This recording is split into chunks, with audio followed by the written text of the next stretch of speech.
Welcome to the Ultimate Fan Series, Volume 2, Ultimate Slams and Bams. If you consider yourself the ultimate wrestling fan, you'll be glad you have added this video to your personal collection. In this edition, we'll take a look at some hard-hitting action from some of the toughest, some of the most flashy, and some of the meanest stars of the squared circle. The action you'll see has been taken from the World Entertainment Network archives, featuring the largest wrestling video library in the world. Strap yourself in and get ready. We're proud to present Ultimate Slams and Bams. It's International Professional Wrestling. Mike Mittman along with Brian Webster, and of course, Brian the Lightning Kid. Many know him better from the World Wrestling Federation as the 1-2-3 Kid, or 6 from the New World Order, that gang of thugs that's running rampant in World Championship Wrestling. And you know, the Lightning Kid got his name in the WWF, Mike. The 1-2-3 Kid, he got that from the fans when from out of nowhere, he came out and he defeated Razor Ramon. And you know the rest of the story. However, from the early years of the Lightning Kid's career with the Global Wrestling Federation, he is all over this Dapper Dan, who may not be looking too dapper when the Lightning Kid is done with him. The Lightning Kid can do it all inside that squared circle, but look at Dapper Dan go, and the Lightning Kid has been knocked senseless. and a scoop slam, and down goes the Lightning Kid, and I'll tell you, I'm impressed.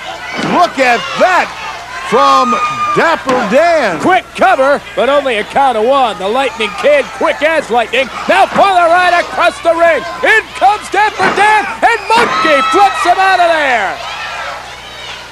These two wrestlers, not some of the biggest wrestlers, but probably as quick as you're ever going to see. Whoa, and there you go. The Lightning Kid putting the brakes on, holding onto the top rope, and that will allow the Kid to take over on Dapper Dan. And now taking his opponent into the corner. It's a smash to the chest of Dapper Dan. And there he goes in the corner, and look out. Oh, and that drop kick was right on the jaw, and there was nowhere for Dapper Dan to go. Can you imagine the impact of that particular maneuver? Irish whip in. Oh, what a kick right into the upper chest by the Lightning Kid, displaying some of the muscle and some of the skill that it takes to be one of the true superstars of the squared circle. And Brian, since the opening bell, there hasn't been more than a 2-second lull in the action, and look at this. Suplex into a pinning combination, but cannot hold on for more than a count of 2. Double axe handle right now, right into the back of Dapper Dan. And it is all the Lightning Kid right at this point, and look at that. A clothesline catches Dapper Dan. Not in good shape. Over for the cover. Whoa. Almost a count of 3 right there, and he didn't even hook the leg. Dapper Dan seemingly running out of steam.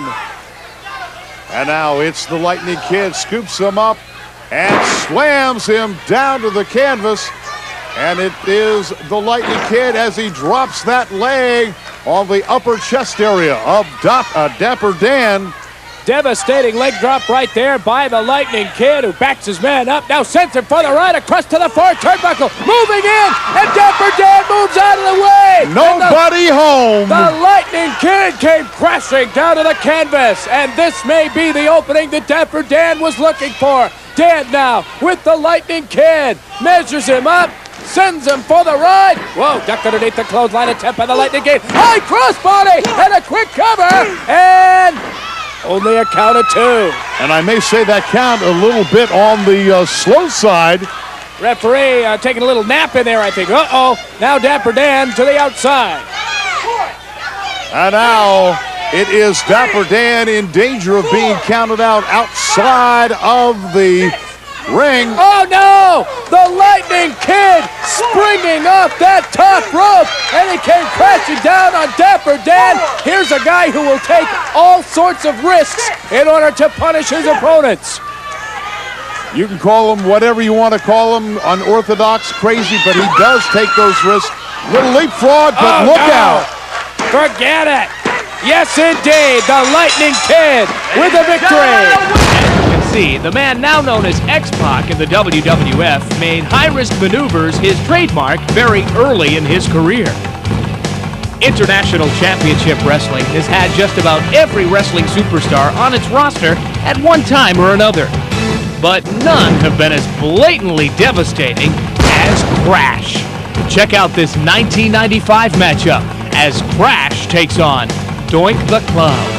Drop me a line or drop Phil a line or any of your favorite wrestlers here, and they're going to be all here. You can drop us a line at International Championship Wrestling. That's ICW, P.O. Box 6314. That's P.O. Box 6314, Parsippany, New Jersey 07054. Parsippany, New Jersey 07054. And Phil, you'll write back to them, won't you?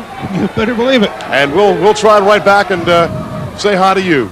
And now the funny clown gets crushed by that clothesline from Crash. And I really think the clown is stunned at this moment in the match.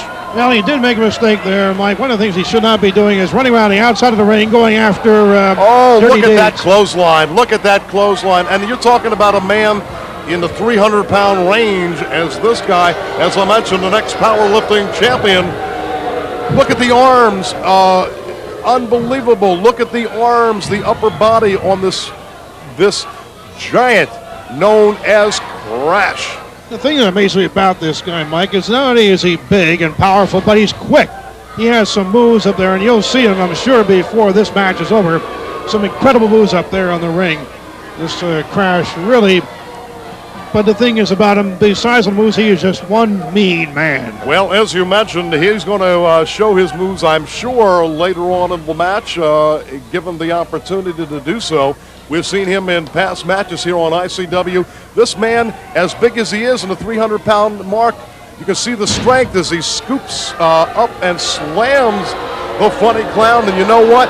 As we mentioned, this guy gets up on the ropes, and he can work like a lightweight, forgetting that he weighs in the 300-pound range. Look at this. Look at this move. A back flip. And I'll tell you, this guy, you don't see any man in the 300-pound range doing this kind of thing. What's Dirty Deeds are up there? He has no business being up. He's a manager, but he's no business being up on the ring, and the referee finally moves him out of there. Crash saying, would you like it one more time? And I'll tell you, you think, when you have a man in the 300-pound mark coming down off the top rope on your chest, look at that. Look at that. Again, look at this. Incredible. And now going for the pin and a count. He could have had him. It certainly would appear from the monitor that yes, he could have had the funny clown. Like I said before, he's mean. And this guy may not have pointed the word, but he certainly is mean. But I don't know what's going to look at this. Coco beware. Oh my, it's the Birdman. Now what's he doing in here though? Well, he has no business being here though, Mike. He's asking for a disqualification right now. But no doubt the funny clown is hurt. He is not moving. He is obviously in bad shape. There's no question about that. But I don't know what's happening now. I don't understand this at all. Dirty Deeds still running around the ring trying to figure out what's happening and why is Coco in there. I guess either to protect the funny clown is the only thing I can think of. What do you think, Mike? I'll tell you, maybe the clown suffered permanent injuries in this contest. It's hard to say. He's still not moving. This is a sad sight. And I'll tell you, this is terrible. We told you from the start of the match, the giant Crash, an ex-football player, former powerlifting champion. He does things that no man his size should be able to do. Oh, well, you saw the moves off the top rope. How many people that are half his size can do that? No. As devastating as Crash may be, there is another name that comes to mind when it comes to all-around toughness: Cowboy Bob Orton. About one tough customer, Bob Orton Jr., devastating crowd rider, John Studd. Bob's been around. I've known Bob for quite a few years. The man is an unbelievable technician in the ring. I don't think there's a wrestling move in the books that Bob Orton doesn't know how to do or do the counter for. And I'm glad you brought that up because when people think of Bob Orton Jr., they think immediately of a rough house. Look at that. Did you see that? Did you see Great that? maneuver. Great maneuver. They talk about a guy that's that comes to play, to be honest with you, because the guy's got a reputation as being a toughie. But I remember Bob Orton Jr. from his amateur days in the state of Florida, 3-time state champion. Nice head scissors. You know, Ted, you got to watch Bob Orton. Now, when he's in the ring, I've never seen him get flustered. He's like a cat playing with a mouse. He just maneuvers his opponent all over the ring. He moves in and out of one hold after another. He took him down on his back, had him in a headlock. Now he has the head scissors on him. You know, one of the criticisms of Bob Orton Jr. in the past has been that he did play a little bit too much cat and mouse in the ring when he could have gotten down to business and ended the match immediately. He is working on the head of Tom Lively. Those head scissors have a tendency to cut off the circulation of blood and oxygen to the brain. Well, I'll tell you what, Ted, I don't know the scientific terminology to it, but I know one thing, it makes you want to get out of the ring. No doubt about it. Take Orton again, what I want to say about Orton. You're right, he stays in the ring because he enjoys the ring. He's at home in the ring. Look at a tremendous play. This is another one of the devastating holds that Orton is noted for.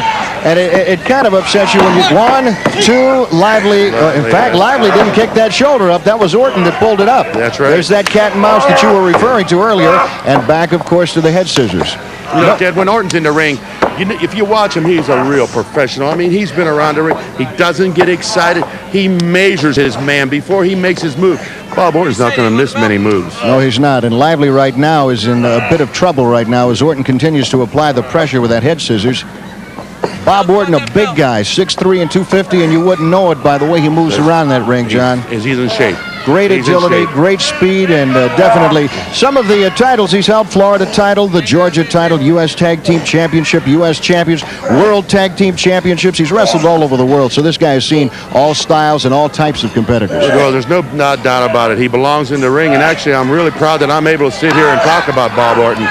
You know, it's another thing about Bob Orton.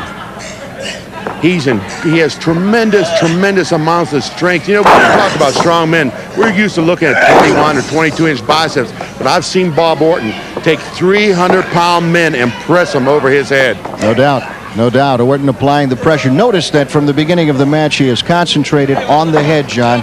All good wrestlers work on that one part of the body. All veterans work on that all part. Veterans. All That's veterans exactly do that. Right. All Nice break. veterans. Lively backing away at the count of the referee, Sal Carente. Lively's got to get a little more aggressive. He's hanging back. I can tell he's afraid of Orton now. Everybody knows Orton's reputation. He's afraid of Orton. He's kind of... he's just not aggressive enough. He appears timid out there, and he's trying to counter as opposed to bringing the action to Orton. Exactly right. And, you know, Lively looks like he has the power. He's got a pretty decent-looking physique on him. He's got to spend some gym time. Oh, there he goes. Look at this. There he goes. Whoa. Oh, man. Now, I'll tell you right now, I know someone who is in desperate need of a digel right now, and that happens to be Tom Lively. And you know what, Ted? It's not over yet. It's not over. He's in for more and more wrestling matches. Bob Orton Jr. Has that reputation of having that sadistic side to him. You've seen it right now. He's pulling off. There's no need for Orton to do this. He can do anything he wants to Lively in the ring.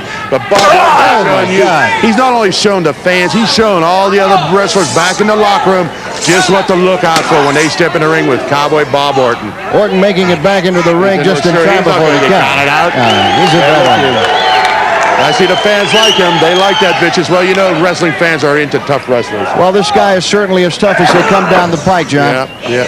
You notice how he started on Lively's head. He wore him down. Well, Lively's got a little breath of fresh air, but those punches are really ineffective on Orton. At about really this time. Yes, at about this time, with as much oxygen as he's been losing. He went from the head to the belly. Look who is in the audience, Big John. Where? Look into the audience. Where I'm looking. Right that's there. Steamboat. That is that's Ricky his beautiful Steamboat. wife, Bonnie. No doubt about it. We had heard the rumors that he had come to scout the wrestling in the North American Wrestling Association, and I guess the rumors have proven true. It's obviously it's true. The cameras don't lie. You know, Ricky's got wrestling in his blood, and I think he's going to get back in the ring one of these days. I tell you what, Ricky.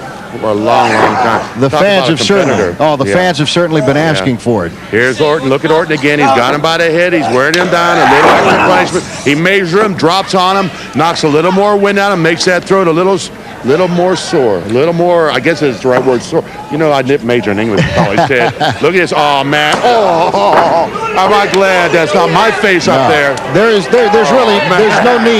no need for Orton, such a talented wrestler, to display that kind of sportsmanship, That's true, John. but hey. Really, and there he goes again. This is professional wrestling. When you step in that ring, you expect the worst, and you better prepare to give it or take it. Well, John, I can understand that, but there is a code of ethics, and he certainly wasn't facing that kind of aggression from Tom Lively. I'm sorry, Ted. I have to disagree with you there. You know, I try to be as good a man as I can in that ring, but when I'm there, there's no code of ethics. You've got to win. If you want to sell tickets, if you want to get those championship matches, you've got to win, and you do whatever it takes. Well, there's a sign of a cagey veteran as Lively went for a snapmare takedown, and then Orton kicked out. A little bit sooner. I see a little blood out there. What's going on?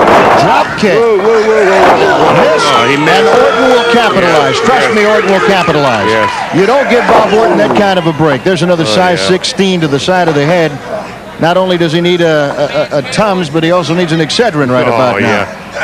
Ramming that face into the canvas. The head, the stomach, the head, the stomach, the head, the stomach. And right now, amateur chiropractor Bob Orton Jr. working on that head. Notice, John, that he has worked on that head from the opening bell. Yeah, right about now, Mr. Lively's got a problem there. Yeah, he's got his nose is running. I would imagine that he may have suffered a broken nose from having that face rammed, and he's got him into another suplex. Great power exhibited by Orton. Power again. Now, John, explain to me, why doesn't he cover the man 1, 2, 3? He's obviously got Lively beat right now. Well, he's demonstrating to me, he's demonstrating to you, and the millions of people are watching this match right now just what Bob Orton's capable of doing. I know it, you know it, and he knows he could have beaten Lively a good 5 minutes ago. I'll tell you right now that he's just playing with Lively. Look at him. Lively has no power in his punches. Whatsoever. Notice the difference in the punches when Orton Jr. throws one and Lively throws one. Yeah. Orton is still fresh. He's been playing with the guys in great shape. Another knee to the midsection, once again cutting the supply of oxygen that's going to the brain. He's in control. He's in control. He's relaxed out there. Sign of a true pro, a true champion. I wonder if Orton has noticed Ricky in the audience tonight. I don't know. No, I haven't seen his eyes leave the ring. Total concentration right now. All right, we see him go viciously from the head to the stomach, now to the lower back. He is slowly chopping Lively down. I'll tell you what. Here we go again, another suplex. I can see it. There is. And he's taking. Oh, this one's going to hurt. Whoa. Yeah, that's going to make him eligible for the boys' choir now, John. Oh, what's coming Firing up? away, Lively bleeding from the nose right now. And watch this. Watch this break. Superplex time. Better you Lively than me. I'll tell you what, I don't envy him at all. No. Lively trying to hold on, but he doesn't have the strength. Lively's feet almost hit the lights. From the top. It's got to be over. 1, 2, 3. Sal Corrente caps Lively out, and the winner of this match, Bob Orton Jr. Also introduced the wrestling world to the devious Baron Samedi. He's outside of the ring, a man who hates humanity, and I think you can tell that by looking deep into his eyes. Well, that's right, Ted. You can tell by looking at this man's eyes that he wants to make a mark in this wrestling business. Cowboy Bob Orton, his partner and confidant, they have become the best of friends. Quite an unusual alliance, I might add. But, you know, Ted, they're two peas in a pod. When they hit this area, they just fell together, and maybe they think a lot alike. Well, there's no doubt about it. You can see that mutual admiration there. They love to hurt people, Paul. They're not here to win. They're here to maim and hurt people, and I can't count the many times that these guys have been disqualified as individuals or as tag partners. And Lynn Wagner's going to have his hands full knowing that Orton is at ringside. Well, that's exactly right. He's not going to be able to concentrate 100% on the Baron. Byron Richard, your referee, both men collar and elbow, and look at the strength of Baron Samedi. Well, I tell you, the Baron doesn't need Bob Orton around there to help him as big and strong as he is. Maybe he just needs it for support or to show him how to get to the ring. Well, I think that basically he's there as an intimidation factor, perhaps to serve as a distraction to Lynn Wagner. collar and elbow, and Wagner giving away size, weight, and into the turnbuckles they go. And this is a bad place to be as that big right hand comes down thundering on Lynn Wagner's chest. Well, you know, Ted, maybe they think somebody's going to come down and help Wagner out. I guess it never pays to be too cautious, Paul. You're watching the best of the North American Wrestling Association. Ted Webb and Paul Jones at ringside. And we have an excited crowd here watching Lynn Wagner going up against Baron Samedi, a product of the Watts district of Los Angeles. At least $2,000 worth of tattoos on both of those arms. Wagner trying to fire back, but those punches are not carrying the authority that Samedi's in.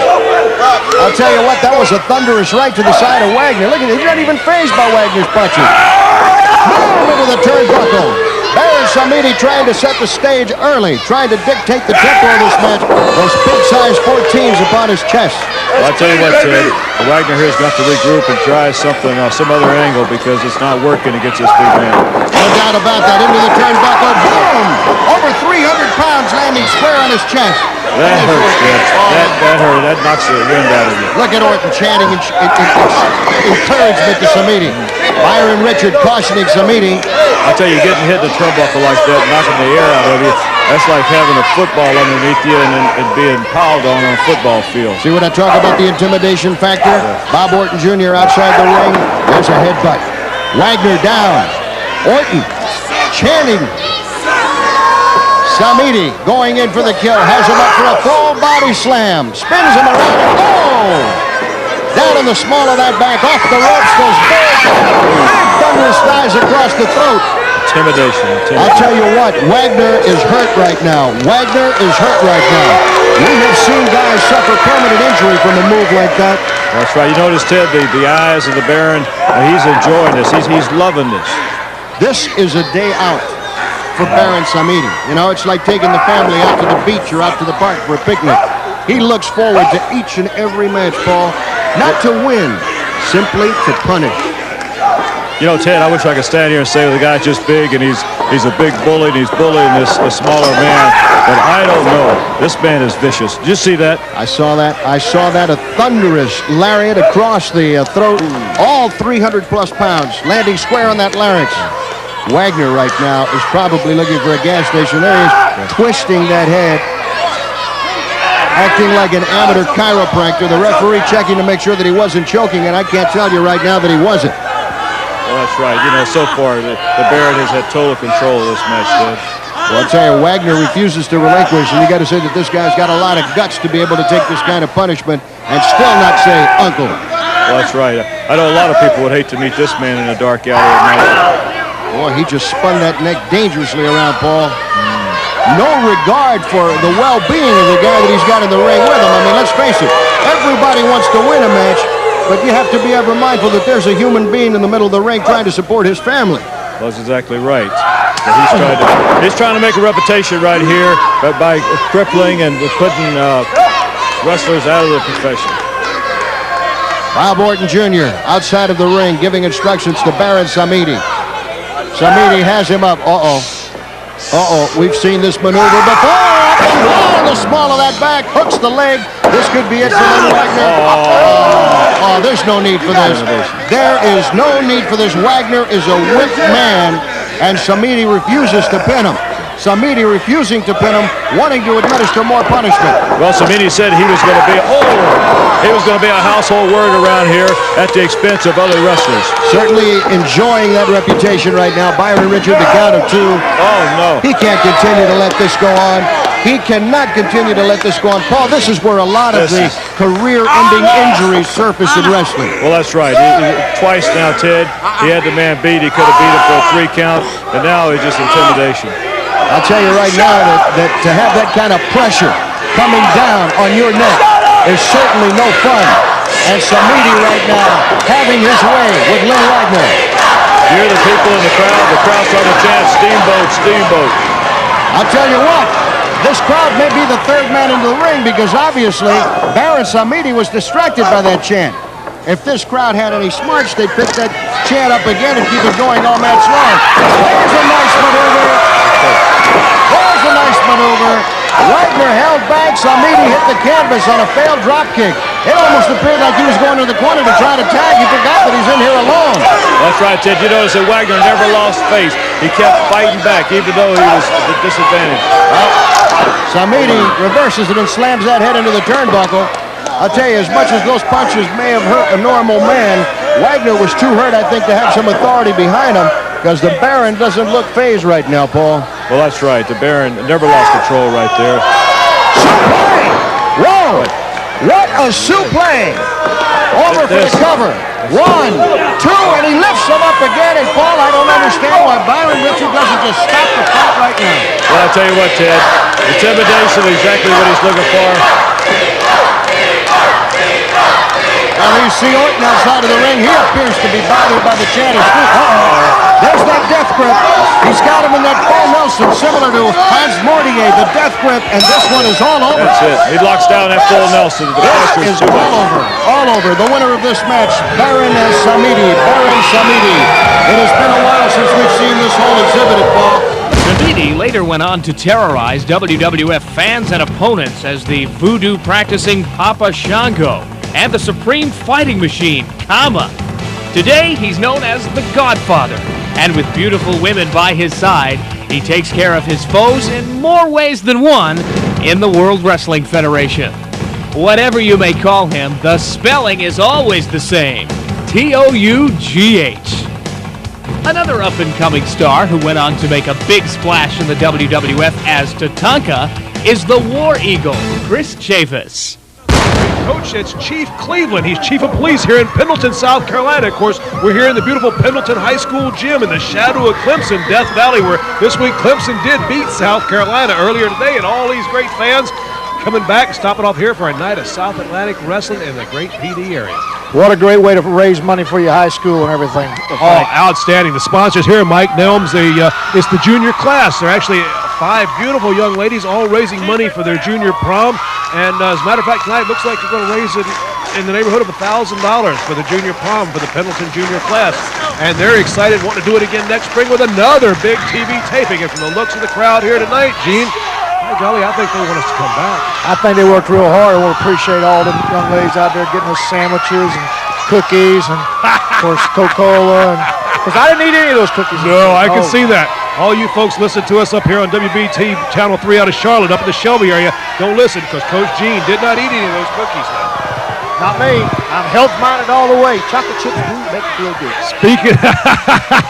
Speaking of health-minded and working hard, a man in the ring right now is health-minded and certainly does work hard. And I'm talking about the big Indian star from Robinson County, Pembroke, North Carolina, War Eagle Chris Chavis. You know, part of this crowd can be attributed directly to the War Eagle. He came down here, it's been 3 weeks ago now, and spent the day in Pendleton, talked with the high school, talked to the kids here, and also at the middle school about staying away from drugs and the ills of dropping out of school. Of course, Chris went to James Madison University, so he talks about how to pursue your dream, and they all listen. He does a whale of a job. He's a great example for the young people. He's a great guy. He gets out here and he works very hard. You can tell he's been in the gym for a while. Trains every day with Ricky Steamboat. I know he made the assembly here in Pendleton was 8:30 in the morning. It was a 2.5-hour drive. And you know that rascal got up at 4:30, was in the gym with Ricky Steamboat for 2 hours before he left to make an 8:30 talk at the assembly. Dedication unfounded all the way. Whoa, with our capital D, and it pays off right now as Dr. X, masked man, just taking the brunt of the blow. 276 pounds dropping across the chin with a leg that looks like a tree trunk. Well, this match is over as far as I'm concerned. This is like the Clemson-South Carolina game yesterday. Sure, the game had to be continued, but the game was over after a couple of quarters. Clemson just sat there and had a good time. Well, right now, War Eagle Chris Chavis, of course, the only one in the ring having a good time as Dr. X has his work cut out for him. Chavis, of course, won that winner-take-all $2,000 prize last week. Put that big deposit in the bank. That's right. Did I hear the ambulance coming? Dr. X has made a call? He won't make any more house calls on South Atlantic Wrestling, that's for sure. Chris Chavis, War Eagle Chris Chavis in control. Of course, we talked about the $2,000 last week that did go into the account of Chavis. He got that money, or won that prize money, by defeating another big man, 6'7", 301-pound Tex Salinger. Although Chavis won the match, Man, there's a lot of bad blood between Salinger and the Great Indian Star. So that confrontation, that little side angle, if you will, from the Rangers versus Stud Stable affair, that little sidetrack, personal issue between these two continues. I'll tell you one thing. It's gotten beyond just wrestling now. This is strictly personal. Blood has got in the way. The Indians' blood versus the Texans' blood, and you know they don't like each other. No, I guess it does have a lot of history behind it. It's a vertical suplex right now. War Eagle Chris Chavis just carrying on a wrestling clinic right here at the expense of Dr. X. Dr. X looks like he's about ready to be an outpatient. I was just saying, he's about to go to Dr. Z, isn't he? Yeah, look at him down again. Once again, he's just hoping, please, somebody ring this bell now and get this thing over And with. if you want to know why he's Dr. Z. Exactly why is he Dr. Z? Look at the big man in the ring with him. But right now, showing us a little offense. Dr. X finally making a bit of a comeback. Headbutt between the eyes of the big Indian Star. This is what he's going to have to do, Chief, or Coach. He's going to have to get on the Indian and stay on top of it, because if he doesn't stay on top of War Eagle Chavis, that great constitution, that unbelievable amount of strength, is going to come charging back all over him. Well, Chris made a little bit of an error. I believe he could have ended this a long time ago, and he just kept on milking it, kept on milking it. It's like the Notre Dame Penn State game. Penn State out of it at halftime, but guess what? Joe Paterno don't ever give up. Wrong answer is right. And right now, it's War Eagle Chris Chavis, though. A little bit of a problem with this Dr. X. Chavis in for the ride, crashing into the turnbuckle, followed immediately by a clothesline. Just what we were saying, Coach. He's Dr. X beginning to show a little bit of offense. A second time to the well. Be careful. Oh, you don't go to the well too many times. It was dry, Frank. I guess it was. Chris Chavis, what he lacks in experience, he is learning very, very quickly. Well, it doesn't take a whole lot of experience to know that forearm across the head didn't feel real good. He moved that time. He didn't need to take two. Power slam, spinning in midair. The big man from Robinson County in control, going for the pin, but instead electing to do the dance. He's dancing away there on a big chop. And it's raining on the parade of Dr. X as War Eagle Chris Chavis into the dance, sends him in for the ride, double chopping down, flat on his back. This one is all over. It's just a matter of turning out the lights and shutting down the stereo, Coach. Somebody call the doctor a nurse right quick, because it's all over right now. Intensive care time. Boom! The big drop across the back. 1, 2, 3. Referee Ronnie Hanna calls the pin. Your winner, War Eagle Chris Chavis. And just as Chavis is the pride of Native Americans, Ricky the Dragon Steamboat is the pride of Hawaii, and may be the greatest wrestler ever to come out of the island paradise. If anybody can do it, Ricky Steamboat can. If anybody's got any eyes on that title, better watch out. Ricky Steamboat will be right there with you. Notice that he's got that black belt strapped around his waist. Those are not given away, Coach. You have to earn those babies. Every bit of it. Ricky Steamboat, who owns and operates a gym in Charlotte with his wife, Bunny. And a successful gym it is, my friend. Former Mr. North Carolina in 1982. And a guy who took a little time out from professional wrestling, to be honest, just to relax. He had suffered some injuries, and he says he's 100%. He's back. He wants the belt, and he's here to prove it. He's in there against Johnny Z right now. Z has him in a headlock. Steamboat throwing him into the ropes. Whoa, bouncing off. Johnny Z comes again, hooks him in a headlock. Looked like Johnny Z wanted to do something else, and then said, whoops, let me get the headlock. That's the sure shot right here. Looked like he was going to go for another shoulder. Couldn't quite get the position. Went for the headlock. Got a good hold on right now. Yes, he does. Steamboat tried to work his way out of it, and he does. Both wrestlers in there with a test of strength. Into the ropes they go, and the referee, Ron West, calls for the break. Clean break by Ricky the Dragon Steamboat. Great example to the youngsters of America today. Tells all the kids out there, you don't have to cheat. No, you don't. To win. Had a top wrist lock, had a chance to put a cheap shot on the man, didn't do it. Now he's got a side headlock, he's got the advantage. Got to look yourself in the mirror every morning when you shave, Gene. And if you are that type of person that lives by the code like Ricky the Dragon, shaving is no problem. No problem whatsoever. Nice shoulder to the chest. Johnny Z tried to leap up, picked him up for a body slam, full body slam. Whoa! The Dragon brings this crowd alive. Ricky the Dragon Steamboat, a fan favorite, calls North Carolina his home and proud of it. He's got Johnny Z for another body slam. Boom. You know what? You look at this guy, and there's not an ounce of fat on him, Gene. Not an ounce of fat on Ricky the Dragon Steamboat. The Steamboat trying to grab him in for a suplex, and he's got him up straight up in the air. This has got to be the moment of truth. Bam! That one hurt extra because he knew he was going to go down. Pause for effect. Whew. Ricky the Dragon said, I'm going to do it to you. Got him up for a spine breaker, is it? Is it going to be a spine breaker? Oh, no. I thought he had him up for a spine breaker. Then he surprised his head. Dropped him flat on his head. Well, I'll tell you what. He hasn't seen the best of Ricky yet either. Because all he's got to do is get Ricky really mad, and then he's going to... I think he may have gotten Ricky really mad. Out of the ring goes Ricky the Dragon Steamboat. He's hurt, Gene. He took a shot to the back of the head there. That'll get extended headache number 35. Yes, he did. He is blinking right now, trying to shake those cobwebs off. Right now, he's got that flock of birds flying around. And Johnny Z, sensing this, hits him in a suplex back into the ring, and he's going to go for the lateral body press. 2, and Ricky the Dragon Steamboat kicks out. He didn't hook his leg, and that might be a mistake for Johnny Z. No doubt about that, because if you let this guy shake the cobwebs off and come back. Nice maneuver. Nice maneuver. I don't know who got the worst of that one, though. They both got hurt on that one. Full body slam. Johnny Z going in for the cover, but does not hook the legs and gives Ricky enough leverage to get out of it. You got to hook the leg. You got to put pressure on them shoulders.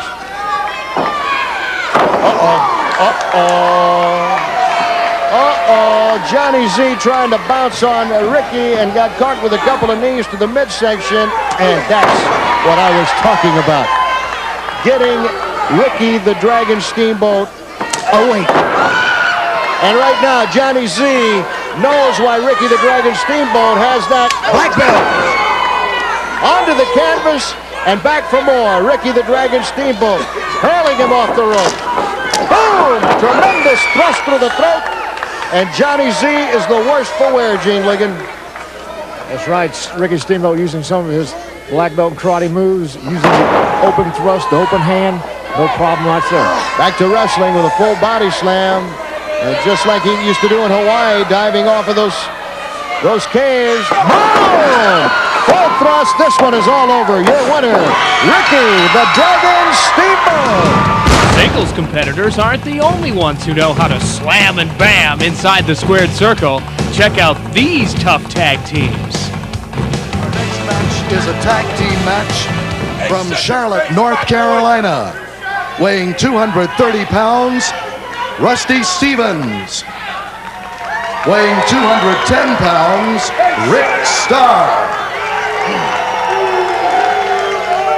And from Allentown, Pennsylvania, a combined weight of 585 pounds, the Nasty Boys. Knobs and Sags, the Nasty Boys. Nasty Boys, I think our ring announcer made a mistake. I believe they just said they're from New York City. Isn't that right, Ted? Well, they were born in Pennsylvania, but spent most of their youth in New York City and quite a bit of their adult life in New York City. Yeah. And that is where they adopted many of the tactics that they employ in the ring. They have that New York City look, that New York City cockiness. But you know something, Ted? When you open the mouth, you better be able to feel it. I've seen these guys wrestle before, Big John, and I can tell you right now that they back up what they say. They're rough and tough, and if you're looking for action, folks, you're going to find it here tonight on this North American Wrestling Association card, because the Nasty Boys will give you plenty of it. Of course, the referee, Byron Richard, already having a problem deciding who it's going to be, Knobs or Sags, and it looks right now like Ricky Starr is going to be joined by Rusty Stevens, because there's no sense in having one in the ring if the Nasties are going to be in their company. You know, I see the Nasties are trying to intimidate them, and they're trying to get the crowd riled up. I'm for ring the bell. Let's get the job done. Let's go, and it looks like it's going to be Sags. Sags in the ring against Rick Starr. You know, we look at the size of Nasty Boys and we look at the size of Sags. And what's the other young man's name? The other man is Rick Starr and Rusty Stevens. But you know, they've got to, if you want to be a professional wrestler, you're going to be initiated. When you get initiated is when you step in the ring with the animals. And they're in the ring with 2 lions. You know, every sport, Big John, has them. The Los Angeles Raiders in football. Yeah, right. The Broad Street Bullies in hockey. The Detroit Pistons in basketball. Right. And wrestling has the Nasty Boys. Right, but you know something? I'll tell you a little bit about the Nasty Boys. I've been around wrestling for a couple years now. I know when I see Nasty Boys, and there's been more than these two in the world of wrestling. When they step in the ring with these 2 gentlemen, and when they're looking across the ring and seeing Ricky Steamboat and Big John Studd or somebody in our caliber, they start singing different tunes. Well, I can certainly understand how you feel about that. I noticed they noticed Steamboat also. No doubt about that. And the guys can wrestle as well as rough it up. Hammerlock, good hammerlock. Very good hammerlock. Nice reverse. Nasty Boy taking a shortcut. He could have reversed it. Instead, he went to the ropes. But that's what the ropes are there for. That's what we got referees for, ladies and gentlemen. They've got to break them. Brian Richard doing a good job. A nice break by Rick Starr. Both men in the center of the ring, collar and elbow. And back to the hammerlock again. Nasty Boy, good hammerlock. You know, I really kind of identify the Nasty Boys for me again.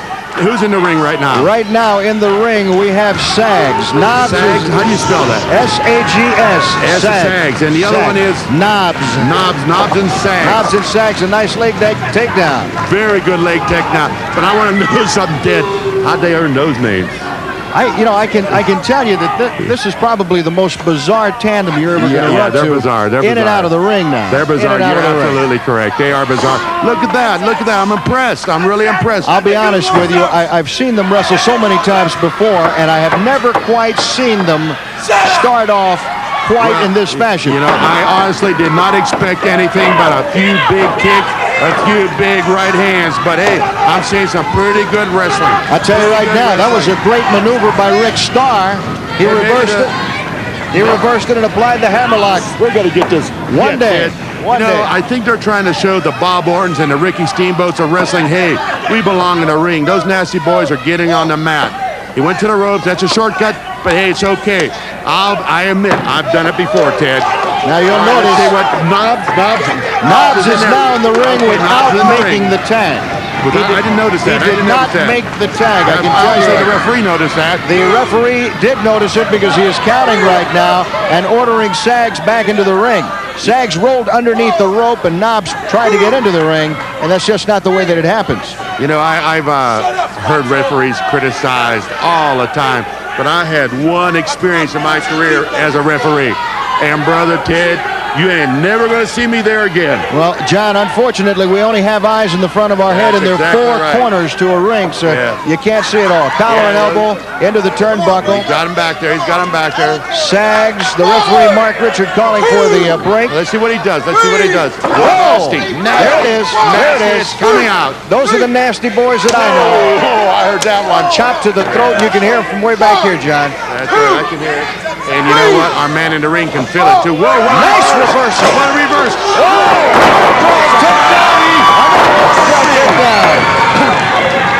Barring that arm applying the pressure. I like this Rick Starr. I like him. I have a tendency to overemphasize size. Obviously, I'm a big man myself. I overemphasize size, but Starr just showed me what wrestling is all about.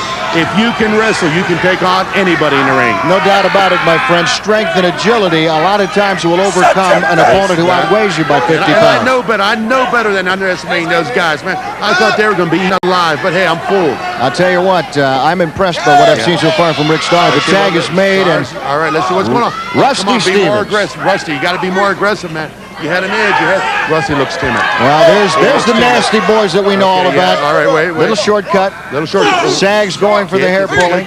Catching him on the break. Another reverse. A great reversal. That's where they make a mistake. What are we going to see now? Great arm drag by Rusty Stevens. Rusty. Hey, I'm not calling him very good, Ted. This is a lion, too. All right, now we got the tag. Legal tag. Byron Richard calling for the break. And another arm drag. I like this combination of Rusty Stevens and Rick Starr.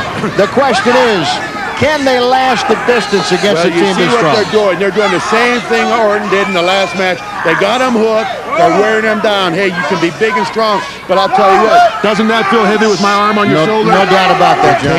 It takes that energy away from you. Well, they're applying the pressure to the left arm right now. Knobs, who's in the ring. The Nasty Boys in action. North American Wrestling Association. Their opponents, Rusty Stevens and Rick Starr. Stevens in the ring right now against Knobs. Didn't I hear that these guys just came back from winning a super tag team tournament in Japan? They were in Japan. Yeah, I heard they won the tournament. And they were competing against a lot of the biggest name wrestlers in the profession. No doubt about it. They barnstormed through Japan. Got him, but look, refusing to relinquish that hold. Applying pressure on that left arm. They also won tag titles in Florida and in Europe as well, Big John. You know what? I think we're going to see an upset. You think? There's no championship on the line, but I never gave the two young boys a chance against the Nasty Boys. I'll be honest with you, I never did either. But I'm impressed with what I've seen so far. Watch. Takedown. Continuing to work on that left arm. Man, I've been around and I haven't seen them anywhere. Where have they been hiding? John, I'm glad you brought that up because you're going to be seeing some of the most outstanding young talent in the world on the North American Wrestling Association. Boy, he's a little out of breath right now. Look at his mouth. Look at his tongue starting to hang out. Yep. Tell you, man, a little weight on your shoulder. After a few minutes, you start huffing and puffing instead of boasting. Well, I'll tell you that Knobs doesn't look like he's missed a meal or two in the last couple of years. I don't think so. I wonder if they're over there. Those teeth. Whoa. Catching him on that break with a forearm to the face. All right. Knee to the forehead. All right, come on, Nasty Boy. If it was me, I'd get him away from that corner. See, here's where you talked about Rusty Stevens not being aggressive enough, Big John. That's right. You know, Stevens should have reached up and given the tag, man. Tag is made. In trouble, that's why we have tag matches. When you're in trouble, man, you're a tag team partner. Go for the corner. Go for help. That's one thing you're going to see the Nasty Boys do quite a bit of, Big John. They are a well-greased machine. Whoa! Nice maneuver. What do you call that maneuver, Big John? That's called a side suplex, I believe. You know, that's it. I'm no doctor. I can't tell you all the medical terms, and I can't really tell you all the scientific wrestling terms. But I think that was a side suplex. And I'll tell you what, that's a disqualification. That is over the top rope, and that is a disqualification. The referee's doing his job. He's doing his job. A wrestler cannot be thrown over the top rope in the North American Wrestling Association. Nasty Boys, and you just saw it. Okay, ladies and gentlemen, now we know why they are called the Nasty Boys. I tell you what, I had no surprise that sooner or later the gloves were going to come off, the brass knuckles were going on, and we were going to find out why they're called the Nasty Boys. Well, I'll tell you what, haven't seen any brass knuckles yet, but I've seen some viciousness. No doubt about it. Byron Richards calling for... Richards, he's doing what he can, man. Doing the best job he possibly can under the circumstances. An experienced team, pull that referee over, get him away, get his back towards your opponent, have your partner get him. Well, Rusty Stevens right now, much the worse for wear, trying to work his way back into the ring, meeting some resistance. Well, there's those sags again. If you notice, Ted, around that ring, there's no mats. Normally there's mats around the ring. That's concrete that man's landing on. Pure concrete. Concrete, yeah. And that wreaks havoc on the lower back. Look at that. Into the turnbuckle. The tag is made. Here comes Knobs into the ring. It is now 2-on-1. But I see something bad going to happen. Oh, my God. The Nasty Boy splash. The Nasty Boy splash. Whoa. Two of them. There's another shoulder tackle, and I'll tell you right now that Stevens is stunned. You know what? He's not finished with him. They're going to keep on going, man. No doubt about it. And now watch. That was the end of the match. Now he's complaining to the referee, complaining that Rick Starr is into the ring, and here comes the double play again. Double play again. I'm going to tell the Nasty Boys a little advice. They better start finishing off their opponents a little quicker, because when you're in the ring, so with some veterans, the longer you leave a vet in the ring, the more chance you have of losing. No doubt about that. And the circulation of oxygen cut off from the head. Yeah, he got him. They were choking him up against the top rope with his entire weight of his body coming down on that throat. It's got to feel like the hangman. You know, when the noose is around your neck and they pull the trap door, that is. Well, that certainly has to feel something similar to it. Vicious kick in the stomach. Vicious kick. Knee to the groin, I would say. That was a little low to be the stomach. You know, Ted, the tide has turned. Nasty Boys are in total control. Well, you know, you cited the timidness of, well, I wouldn't say timidness, but the lack of aggressiveness of the experience. Let's call it lack of experience. Oh, no. Double suplex. Double suplex. Oh, it's got to be over now. That's it. It's got to be over. Finished. Stevens is finished there. That's it. Referee, get down there. Come on, do your Sags for the count. See, this is the stuff that I don't understand. There's no need for this in professional wrestling. What are you going to do, Nasty Boys? Big knee to the throat. They're starting to enjoy themselves now. There is no need for this, my friend. No, I think they're having a little cat and mouse. Little cat and mouse out there. They got their man where they want him. They've got the representation. They've been yelling out here, telling everybody. Nice Come on. 3. You would have been right. He'd have had the press. 1, 2, 3. I can count it 5 times. There's 1, 2, and he kicks out of it. Nasty Boy was able to recover, man. Referee wasn't there. I got to hand it to you, buddy. You picked an upset, and these guys would have had the referee been there watching. Surprised me, too, because they had him beat down. I didn't think the man had any strength. What's his name again in the ring now? This in the ring right now is the Rusty Stevens. Rusty. I didn't think Rusty. I thought Rusty was finished, man. After that double suplex, I thought it was all over for him. This is a slight variation of the sickle right now, which applies pressure not only on the neck, but on the lower back as well, John. It hurts. It hurts. It's usually, I think it's called the camel clutch sometimes. The Sheik made that famous years ago. Yes, he did. And it hurts. It definitely hurts. I know from experience. You've had it applied to you. Yes. Whoa. Not hard enough, man. Well, he's got to kick him hard enough. Got to make the tag, and he goes. And here comes Rick Starr. Starr throwing knobs into the turnbuckle. Flying drop kick. The knob right now. He missed. Nasty Boys are fresh, man. He missed. He missed his right. He missed, and that could be fatal right now. I think so. What do we got here? We got a nice, I thought he was going to go for the body slam. And in fact, he went for the power slam. And here comes Sags from the top rope. And Sags from the top rope weighing approximately 280 pounds. Wouldn't you say? A little over 300. Probably a little bit more. Coming down on the chest. He got him good. I think he could have hurt him big time. Going for the press. 2, 3. The Nasty Boys. Nasty Boys did it. Victorious over a game and tough, but just not enough oomph behind Ricky Stevens and Rick Starr. We barely made it to ringside, but I got my seat. Well, I dare believe you just gave me the smallest seat in the house here, Frank. I appreciate it.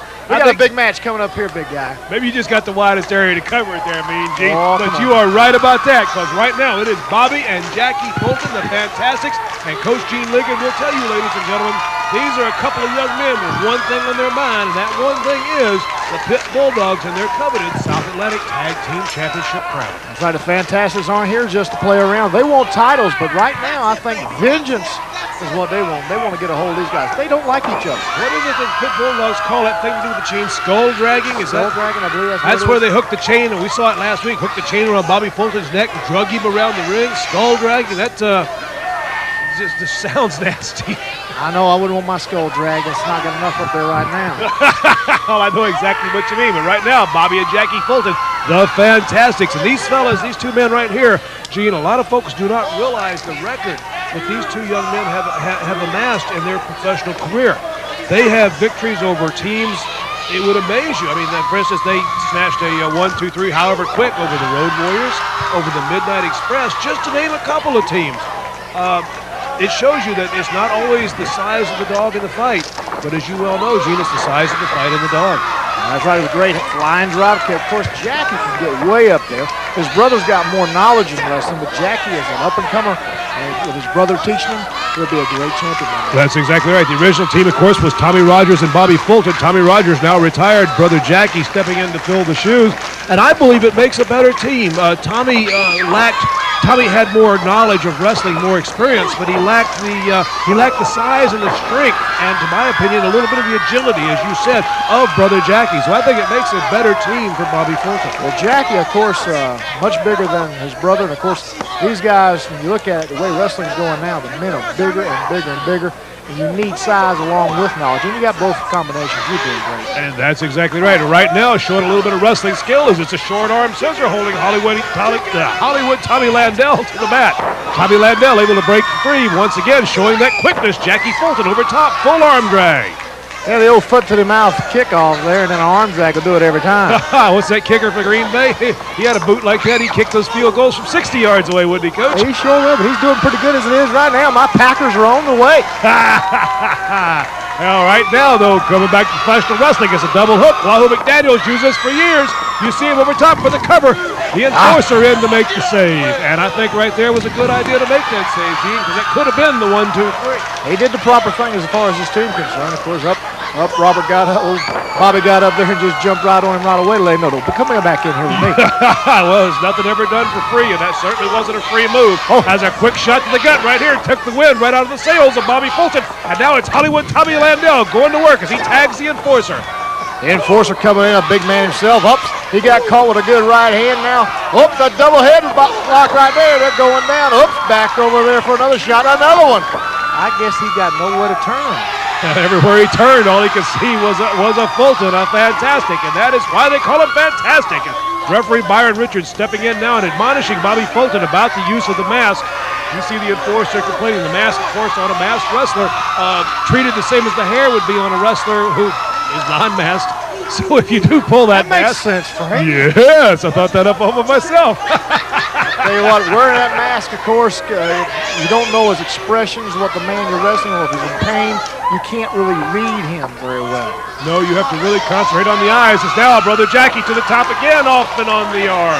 And right now the Enforcer, the Fulton, showing their strategy. And their strategy here, Gene, is good basic wrestling strategy to take out one of the 5 balance points, one of the 2 arms, the 2 legs, or the head. Oh, there goes the head. Yeah. Well said by my colleague, Gene Ligon.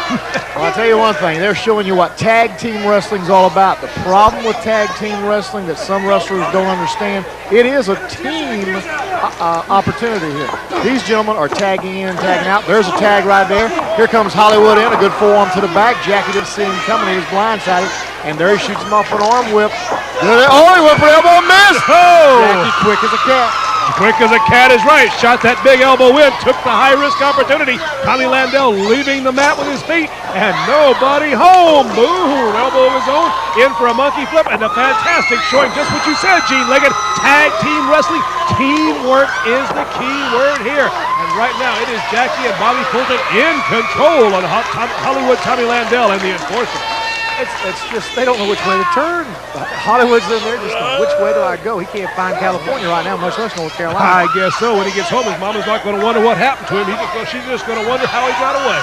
Point me to the direction of my partner. That's all he wants to know right now. He's throwing a few gut shots right there, taking 2 cheap shots. Here comes his partner. You call that one right there. He found the direction of his partner and immediately tagged Tommy Landell, not wanting any part of Bobby Fulton. Like a scalded dog, he run to his partner. And here comes their tag team. Russian leg sweep. The tag has been made to the top. We've seen this move before. Brother Jackie to the top. I don't know what you call it, but watch this, ladies and gentlemen. Boom! Jackie Fulton crashing down over top of the Enforcer. Bobby Fulton taking care of his partner. And right there are your winners, Bobby and Jackie Fulton, the Fantastic. What in Venice Beach will be taking on New Jersey here.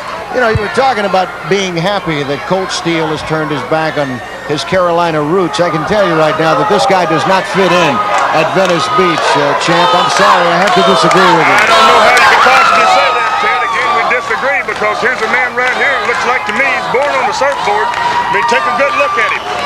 I have taken a good look at him, and that's what I based my opinion on. I got to tell you, though, and due credit to this guy, an outstanding football player during his college career, and you could look at him when he wrestles. Check out those eyes. I always refer to those eyes as Charles Manson eyes, but the guy is an intense competitor.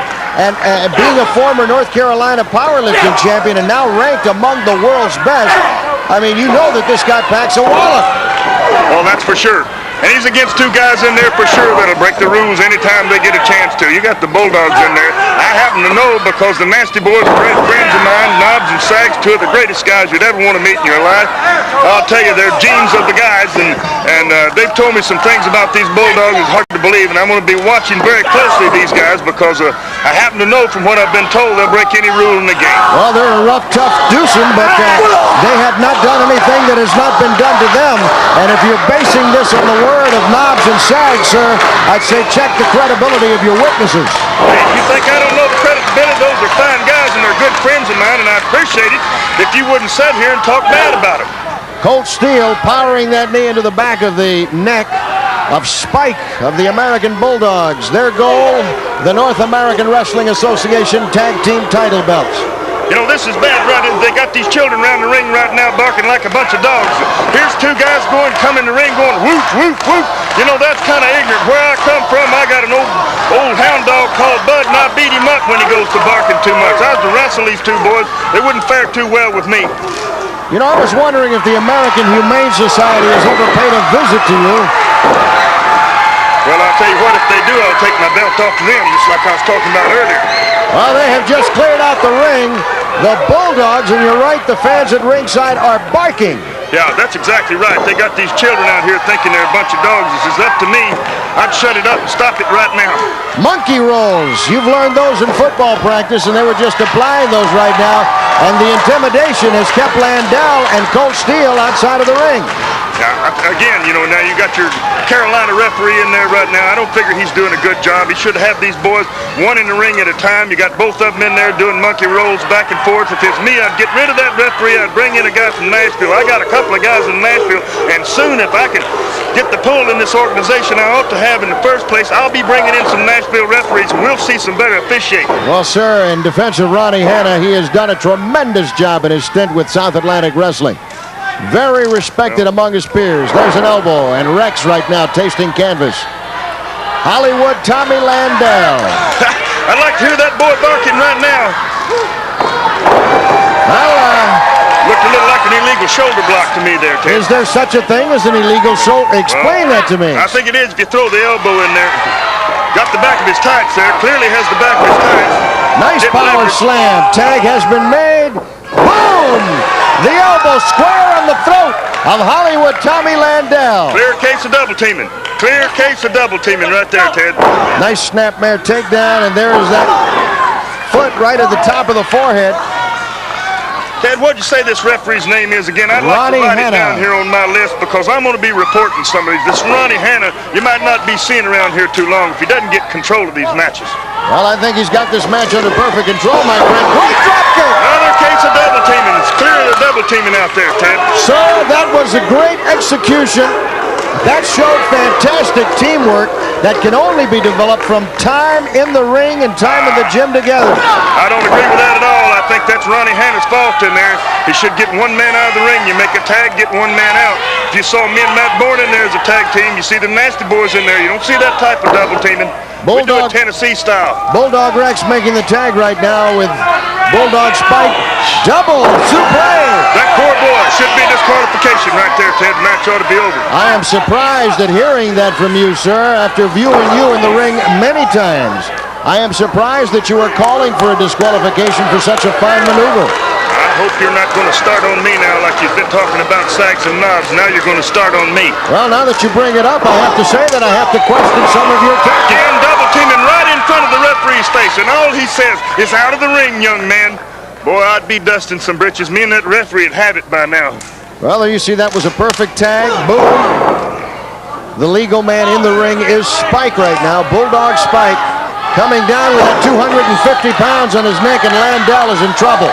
Starts to make me wonder how much these Bulldogs paid that referee.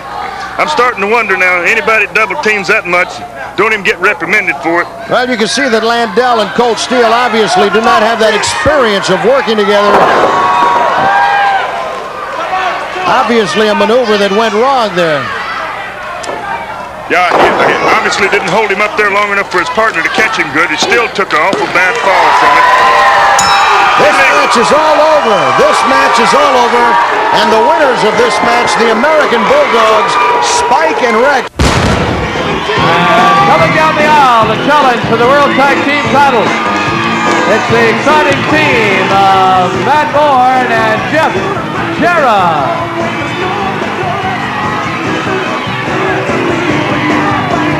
And making a special appearance in their corner, Captain Frank Dusek.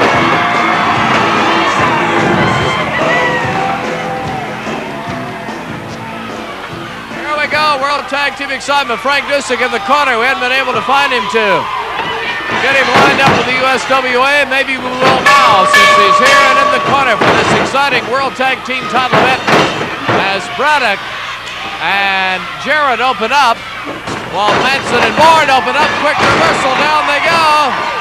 And here we go. Akbar is not happy in the opening minutes of this bout.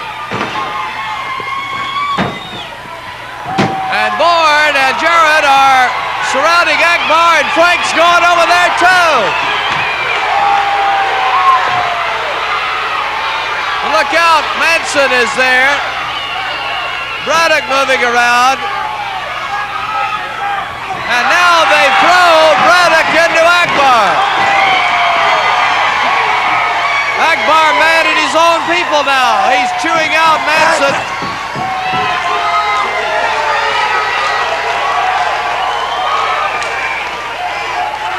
The USWA is off on the right foot, no doubt. Well, we've got a marvelous tag team main event next week. Eric Embry and gentleman Chris Adams. Look at Frank now. Frank out there after Akbar. Akbar fired Frank when he had the backing of the old board, which is now history. And Frank's ready for some paybacks. As I was saying, a great main event next week on the USWA. Eric Embry and gentleman Chris Adams in a tag team thriller against gorgeous Gary Young and P.Y. Chuhai. No telling what devastation will have up their sleeve. No telling what Eric and Chris will either. Chris has been a madman in the Cactus Jack Gary Young situation. Akbar and Disick really having words now. And Akbar is not at all happy, telling the fans not to call him Raghead. Jarrett with the lead. Jarrett throws big Cactus Jack Manson over, hooks the arm and bars it. Tony Falk, your referee in this tag team title thriller. Next week on World Class Championship Wrestling, not only do we see that great main event, Eric Embry and Chris Adams against P.Y. Great, Frank! And gorgeous Gary Young. We'll also see the exciting Billy Travis, who's using his middle name now in honor of his family and mother, Billy Joe Travis. We've got the Simpson brothers and much more. Matt Bourne looking on as Jeff Jarrett is in charge with Cactus Jack Manson.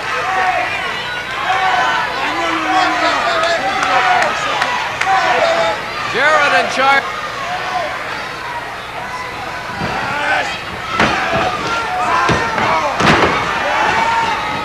Manson leapfrogging, surprise! Jarrett pops that right fist and he keeps his back stiff, and it really nails whoever he's hitting. Jarrett pulls him out and down. Jarrett with a little hello greeting for Braddock.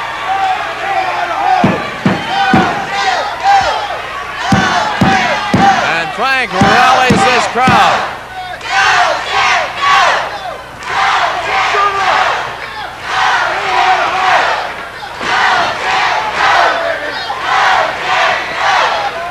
Bourne shouting encouragement to Jeff Jarrett to continue the Cactus Jack Manson with a drive to the midsection. And he drops him down with a slam, and here's the tag for Sheik Braddock, the ex-US Marine who sold him out. Hey, Frank, glad to see you. Frank, glad to see you, Frank. Welcome back home. Frank busy keeping his eye on Akbar, as Jarrett will tag Bourne.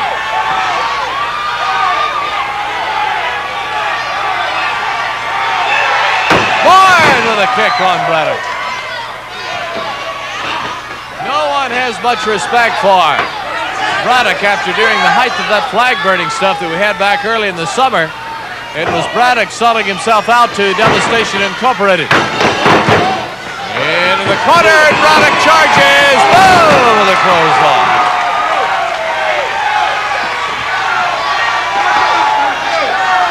Frank's presence out here keeps Akbar much quieter than normal. Akbar hasn't been over here to holler on the television mic, in it.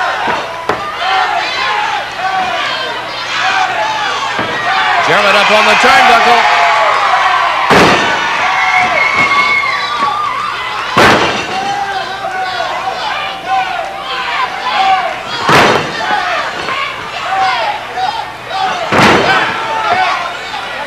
Jeff Jarrett, you know, he tag teamed with Billy Joe Travis. They're great friends. And we'll look forward to seeing them in the ring together soon.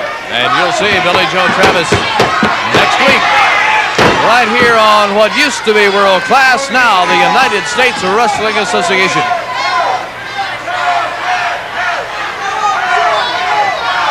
One, two, and the shoulder comes up.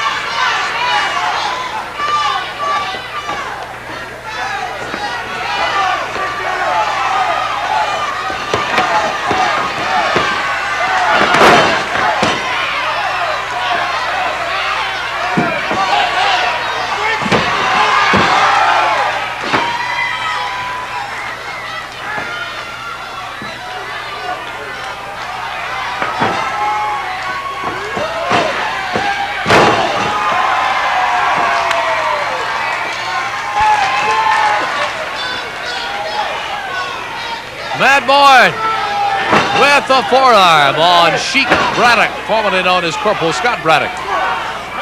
In the ropes, Braddock fights out.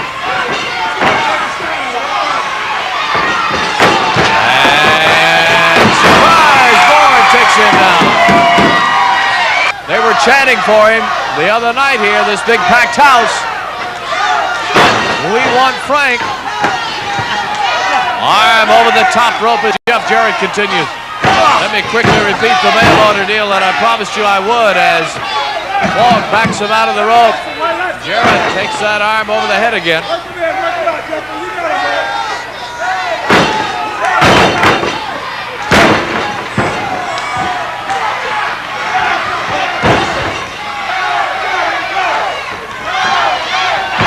Head in the turnbuckle.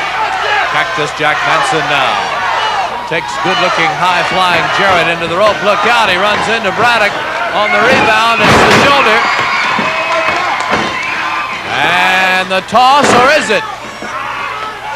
Well, there's more than one way to skin a cat, and Manson shows us how. Frank Dusek has kept Akbar at bay just by being out here.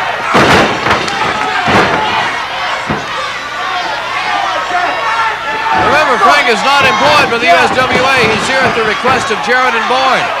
Would like to be employed, and hopefully will negotiate. We haven't been able to find him by phone, but now that he's here, maybe it will happen.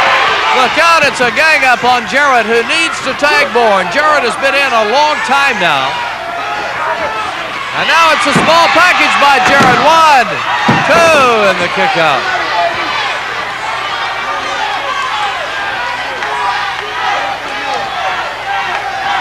Manson and Braddock doing a great job of keeping Jarrett over in that enemy corner.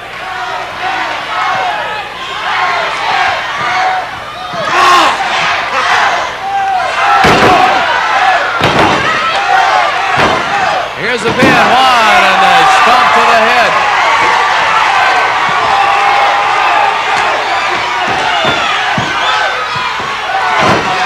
Jarrett still fighting. Jarrett's still at it, but Braddock backs him into that enemy corner again. Frank heading that way to make sure Akbar doesn't get involved. Bourne is having to be backed away again. It's a gang up on Jarrett.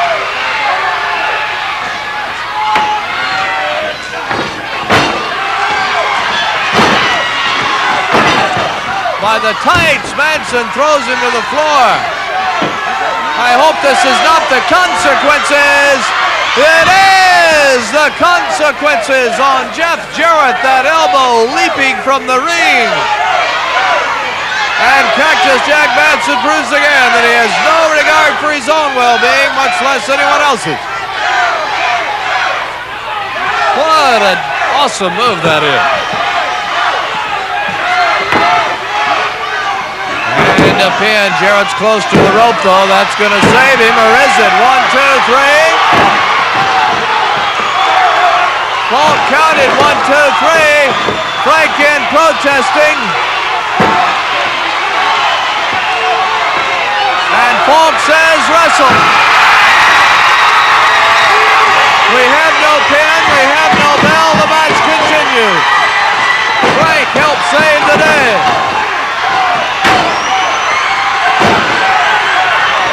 Jarrett has come alive again. But not for long, it is Manson with a big move. Still anybody's match. How are we doing on time?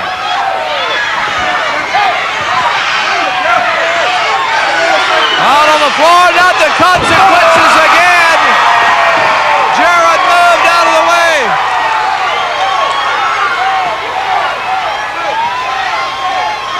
Jarrett out of the way, and Madsen delivered the consequences on the cold, hard floor.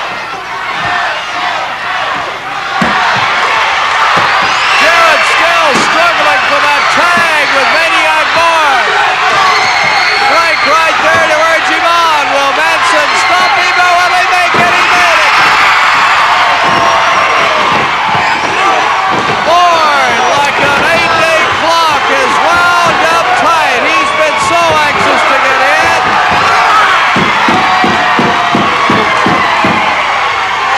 And it is really exciting now.